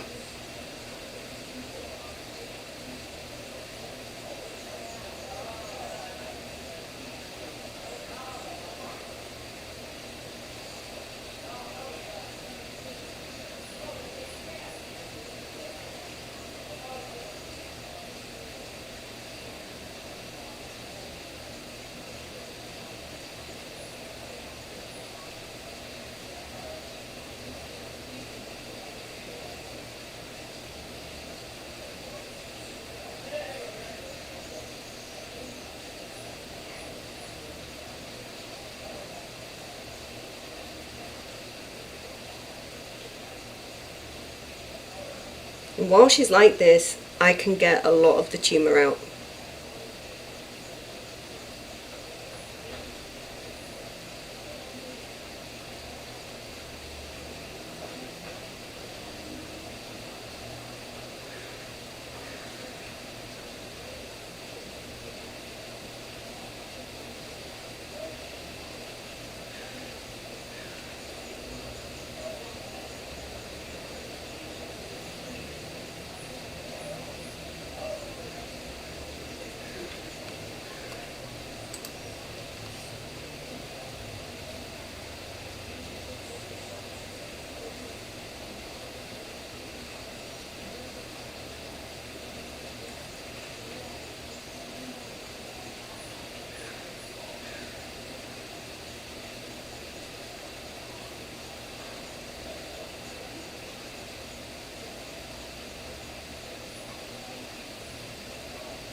So I don't know how long we've been going for.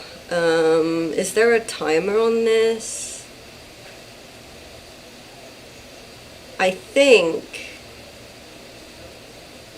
it says we've been going for nearly 2 hours, which is about the time it usually takes me when I'm working on Bella. I do like 2 hour sessions with her to target either her upper dantian or her lower dantian or her middle dantian.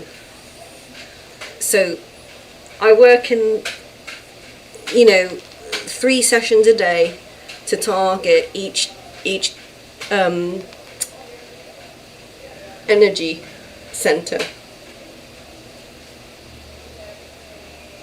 When I say energy center, I don't like that word energy at all because it's very amorphous and it can be misunderstood. It's not accurate. It's more like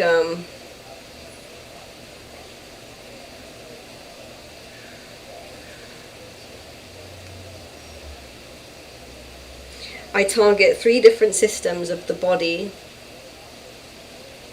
where the Hun is housed, where the spirit of the body is housed, to increase her vitality.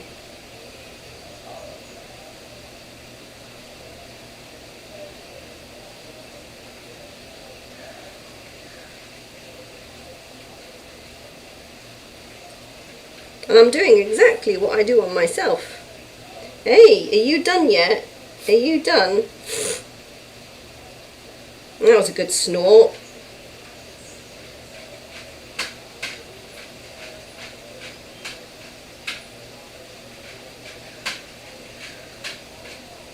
Ah, she's paying attention to the camera now.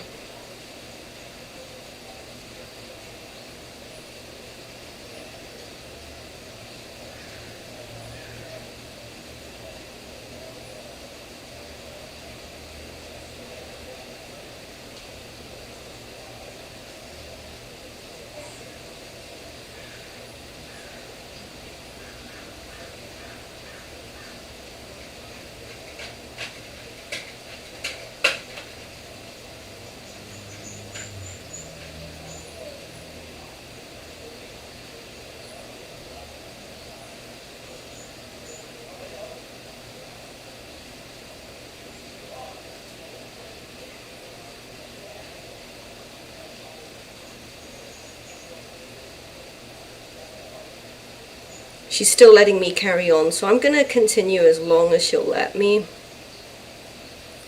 And this has been a really productive stream, because normally she doesn't like me to focus on anything else or talk while I'm working on her, but now she trusts. She trusts that when I'm talking, I'm still focused on her. Yes, I am still focused on you, see? She's like, thank you, Mummy. Oh, her nose is itching because I've got blood flow back to her nose, which is a visible outside sign of blood flow being restored to her brain. So I've got rid of her little bunny migraine. Hey, are you feeling better now? Are you feeling better now? Are you feeling better?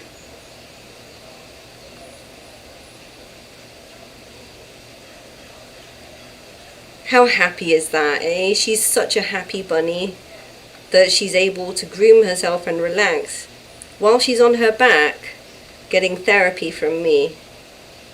I mean, that's the ultimate sign of, you know, she really trusts me, and I'll do anything to make sure everything in my power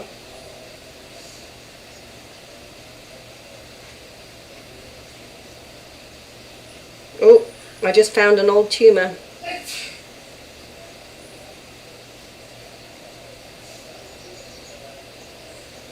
This one's been here a little while. This one's been here at least 2 months. They tend to sort of grow back whenever they can. This is at least 2 months old.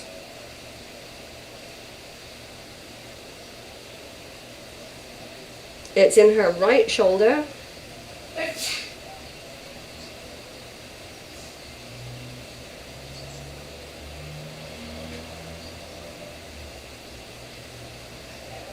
Oh, it's in her right armpit.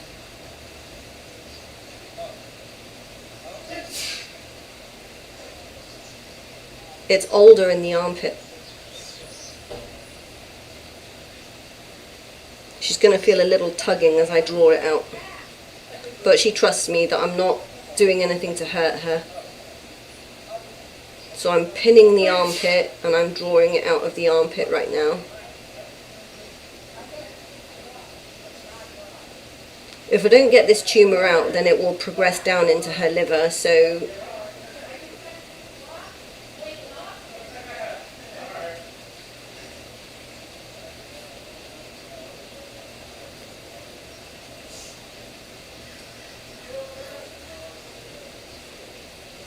we're just blasting that tumour, aren't we? And she's like, get it, get it.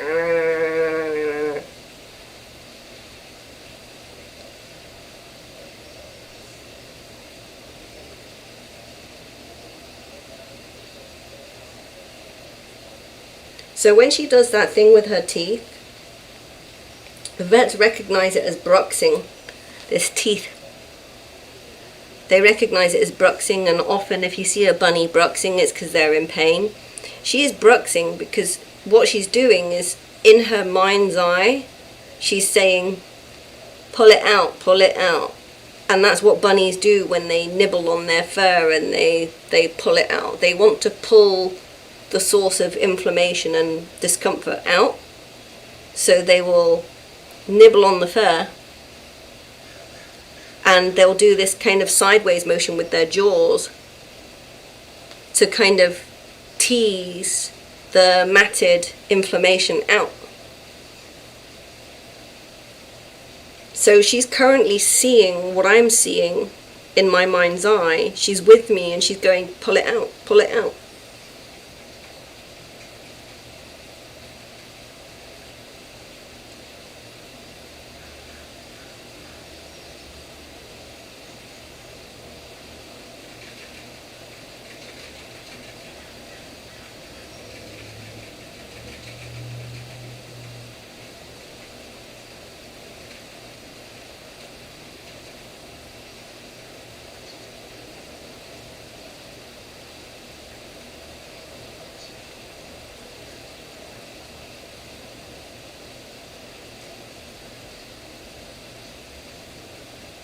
I just found another one.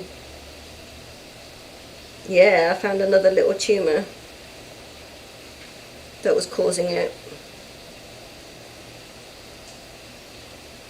So the cancer cells group together, and then they polymerize these filament chains, which snake their way along the manifolds, and that's how it moves through the system, how it moves along the meridians. But if I manage to destroy each little clump of cancer cell, they're like little clumps. They move like parasites through the body.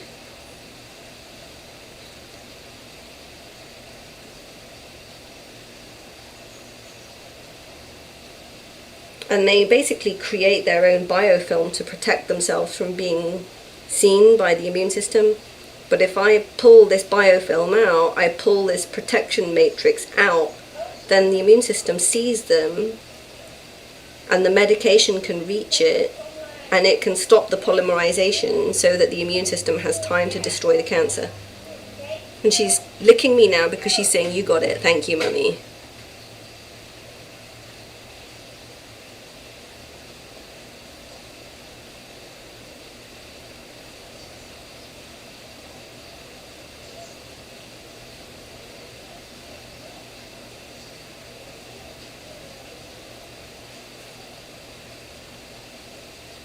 Yeah, it's been there a while, hasn't it? You've been nagging me for a while to get this one in your armpit. That's annoying, isn't it?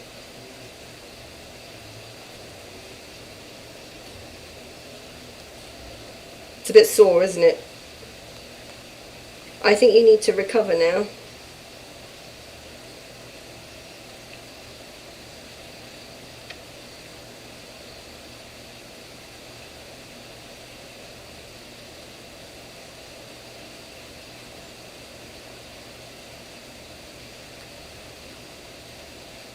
So we've reduced the reach of the cancer by removing the filaments that it can travel along, because it will tend to pull itself along the filament chain, and that's how the cancer moves, like a spider on the web. And if you draw out the filaments, it can't move in a protected way along the web. So you isolate the little clusters of cancer cells long enough for the medication to take effect, and long enough for the immune system to erode back the tidal front of the cancer progression.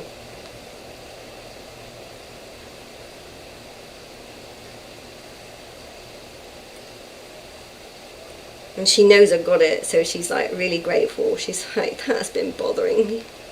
My shoulder's been bothering me, mummy. So I know what that feels like, girl. It's such a pain in the mornings. When you wake up in the mornings, it's rough.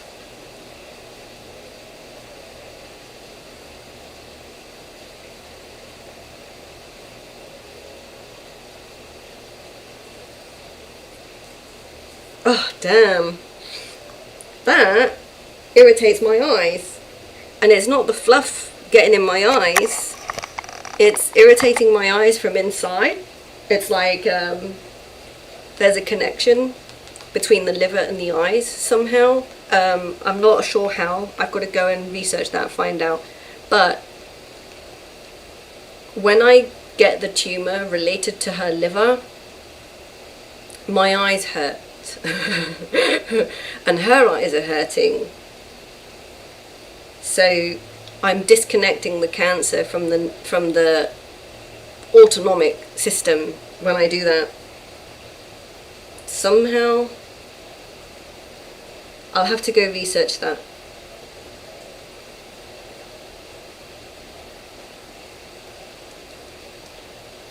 But it happens quite a lot. So first of all, I do get a lot of nose irritation. But then when the eye irritation happens, I'm like, okay, I'm successful now. I've managed to restore something. I've managed to restore a connection between the liver and the eyes. I don't know. That's what it feels like.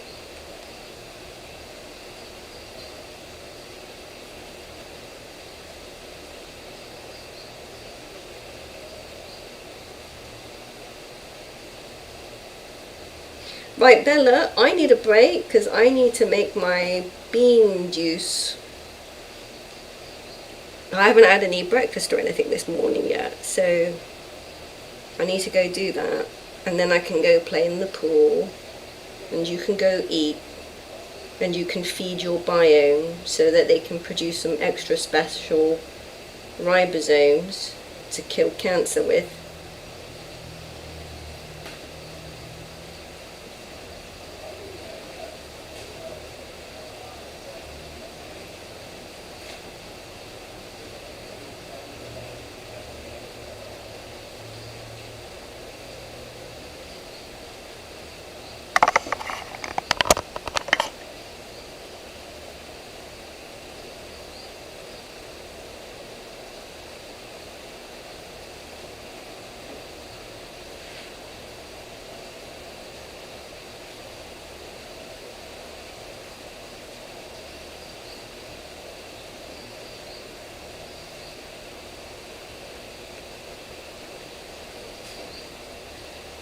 So this cancer will keep on producing this funnel spider web. There's like a spider web that's like a funnel spider. It will keep on producing until I get to the core of it. And I found one core in kind of her left armpit. No, this is her right armpit, sorry.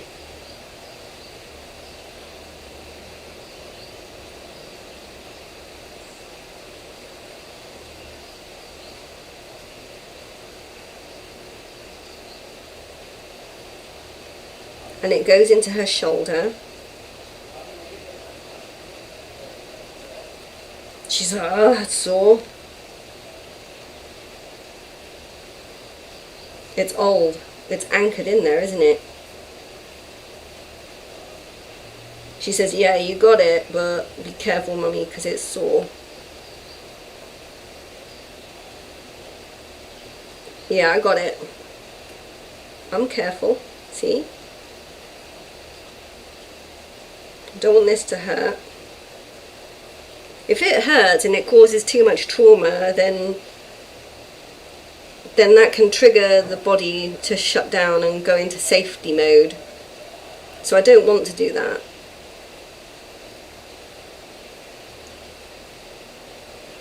I'm only doing as much as she can tolerate. And while she licks me, she says, yeah, that's it.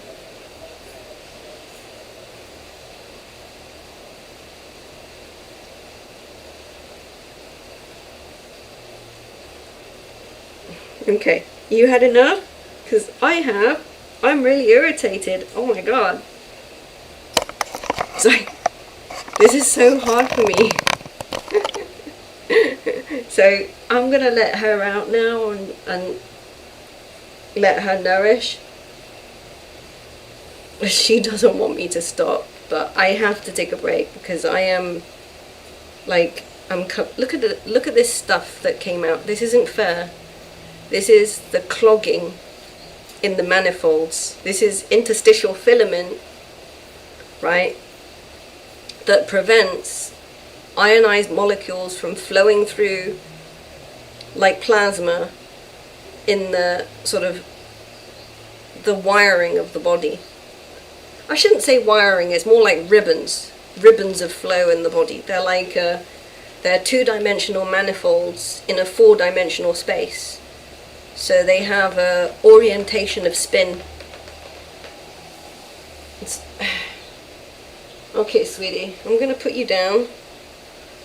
Well, let's see how she climbs out. Okay, look at this. She's so relaxed. She'll be like, I don't want to get out. Sweetie, it's time for you to get up and show me. Okay.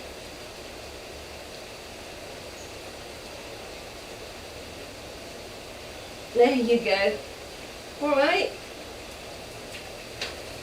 Oh, God. Right.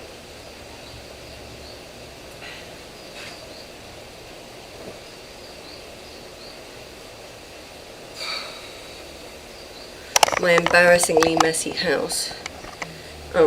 Okay, I'm going to end the stream there. I'm going to get myself cleaned up, get myself something to eat. And I'll decide what to do for the rest of the day. Okay, end stream. How do I end the stream? Stop streaming. Yes.